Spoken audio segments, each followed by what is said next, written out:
No programa O Regateiro de hoje nós falaremos um pouco sobre esporte. Todos nós sabemos que esporte é um ótimo meio de lazer e principalmente muito bom para a nossa saúde. Mas temos que praticá-lo com responsabilidade. Por isso, hoje eu estou aqui no consultório do Dr. Miguel Mauad Neto, cardiologista, e vamos falar um pouco sobre o assunto.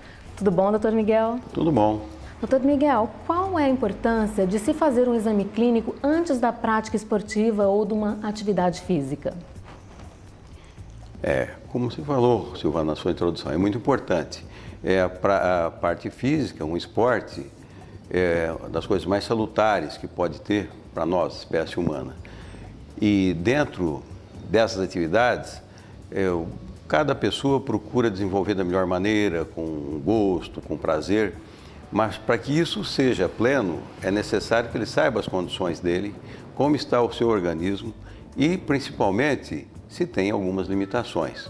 Então, num caso de uma pessoa que não tem ainda uma avaliação e vai iniciar num exercício, num esporte, é fundamental que ele tome ciência através de uma avaliação clínica do seu estado geral.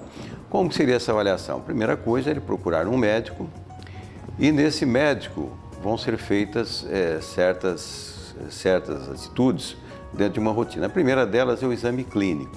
O médico vai consultar, geralmente é um clínico, ele vai fazer uma consulta, ver todos os dados da pessoa, além dos dados que nós chamamos de anamnese, que é o histórico do paciente, sabendo os seus antecedentes familiares, se já tem riscos de problemas tipo diabetes ou hipertensão ou problemas de infarto na família, o médico vai pesquisar um pouquinho mais nessa área, vai adentrar um pouquinho mais. E em seguida ele vai fazer um exame clínico, que é, como vocês já conhecem, medir a pressão, ver o pulso e ver a parte cardiológica, fazendo uma ausculta, a parte respiratória também, auscultando os pulmões, além de outros dados do exame, que nós chamamos de semiologia, e a própria parte abdominal, os membros, pernas, braços, tudo, olhando, passando por palpação de tireoide, olhando os olhos, a mucosa dos olhos para ver se não tem anemia, isso tudo dentro de uma limitação do exame clínico. A partir daí, o médico vai fazer ou vai solicitar alguns exames decorrentes desse exame inicial. Que exames são esses? Eventualmente pode ser um eletrocardiograma, pode ser um exame de sangue para detectar se tem anemia ou para ver se tem diabetes, o colesterol, que é uma doença insidiosa, lenta e que traiçoeira e por isso tem que estar muito atento. Então, são todas essas coisas que vão levar a uma ideia que pode se chamar uma avaliação clínica, no final da qual o médico vai fazer o que nós chamamos de um atestado, que no fim seria um resultado, um laudo sobre a situação dessa pessoa. E neste exame clínico, doutor, por exemplo, tanto no exame clínico para a prática de esporte, existem diferenças assim para mulheres, homens, idades acima de 30 anos, acima de 50 anos, existem diferenças tanto no exame quanto a prática esportiva? Sim, existe. Por exemplo, vamos iniciar pela idade, né?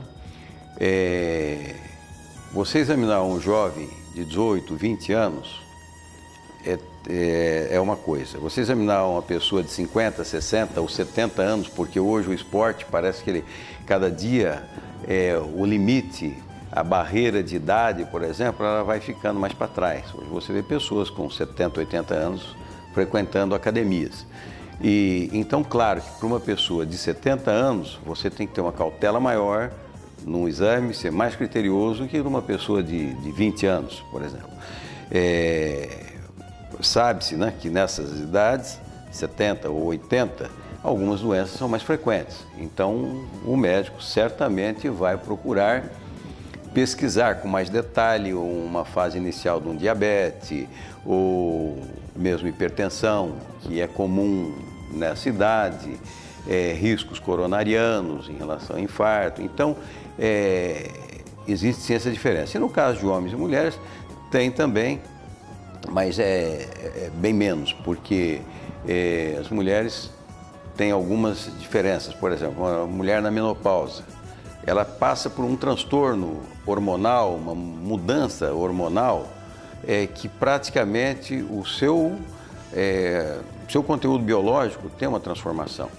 Então o organismo deixa de produzir determinados hormônios e aquilo pode causar alguns problemas. Por exemplo, é comum iniciar um quadro de hipertensão logo no início da menopausa. Então o médico vai estar atento a isso e aí vem sim, respondendo à sua pergunta, algumas diferenças de exames entre homens e mulheres.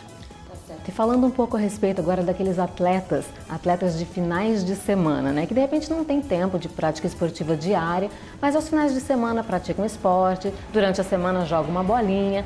Há algum risco dessas pessoas praticarem assim, por não terem um dia, uma prática esportiva intensa, de acontecer alguma coisa nesse dia, nessa prática de esporte diminuída? O risco tem, porque qual é a tendência?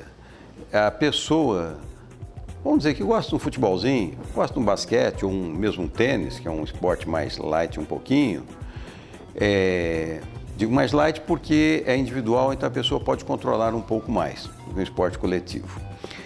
Mas de qualquer uma dessas atividades, ou mesmo também caminhadas ou corridas, né, corridas leves que muitas pessoas fazem, existe o risco da pessoa se entusiasmar e fazer um pouco mais, achando que ele está compensando os dias que ele não fez. E aí é o grande problema. Por quê?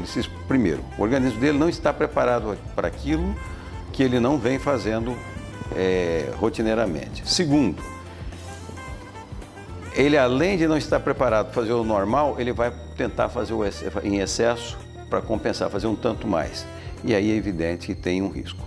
Isso, por outro lado, não significa que esses eventuais atletas de fim de semana não possam fazer isso. Podem sim, e até devem, no caso dele não poder fazer outro dia. Tem muita gente que gostaria, mas não tem condições de fazer durante a semana. Tem pessoas que hoje, pela vida nossa difícil, tem pessoas que estudam durante o dia e trabalham à noite, ou o contrário, então não sobra tempo. Vai fazer de final de semana? Pode fazer e é melhor do que não faça. Por quê? Muita gente acha, bom, eu não fiz, eu vou fazer, pode se sentir mal. Não, não é assim. O que é problemático é o excesso. Então, se ele for lá fazer dentro das medidas dele, claro, já falamos da avaliação médica um pouquinho antes, ele vai ter essa avaliação médica, mas ele sabendo que não tem nenhum problema sério em termos de... Se ele está liberado pelo médico, mesmo que ele tenha, por exemplo, um probleminha tipo de hipertensão mais controlado, ele pode fazer atividade. E aí o organismo dele é o melhor balizador. A pessoa sente quando ele está fazendo um exercício saudável, aquele que é prazeroso para o organismo, e sente quando ele está passando do ponto. Às vezes ele vai querendo se esforçar um pouco mais, mas aí é o sinal vermelho. Não pode.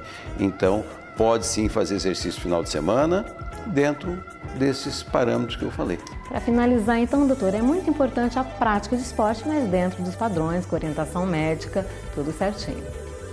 Exato. Eu acho que isso aí, porque o esporte, além de você ativar todo o organismo, você praticamente liga um fio para a terra para descarregar o seu estresse. À medida que você está fazendo esporte, você não está só fazendo a sua circulação ativar, melhorando todo o organismo, musculatura, os órgãos, o rim, o pulmão, como também o cérebro, né?